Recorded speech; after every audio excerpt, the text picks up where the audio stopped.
«Используйте талант, данный вам Богом, как можно раньше», сказал однажды основатель компании KFC, полковник Сандерс, который понял это лишь к 60 годам.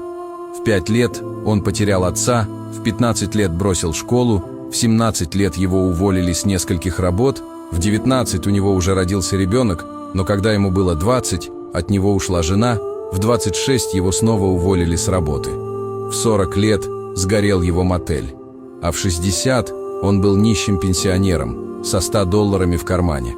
Он был на грани отчаяния и хотел покончить с собой. Но в этот момент он вспомнил о своем любимом занятии – о кулинарии. Он приготовил цыпленка по фирменному рецепту и продал соседям, после чего получил кучу восторженных отзывов. Тогда он решил искать инвесторов. Он получил более сотни отказов из-за своего возраста, но однажды ему дали шанс. В возрасте 65 лет он стал владельцем сети ресторанов по всему миру, заработав миллиардное состояние. Не имеет смысла быть самым богатым человеком на кладбище. Вы должны любить то, что делаете при жизни. Никогда не поздно что-то начать.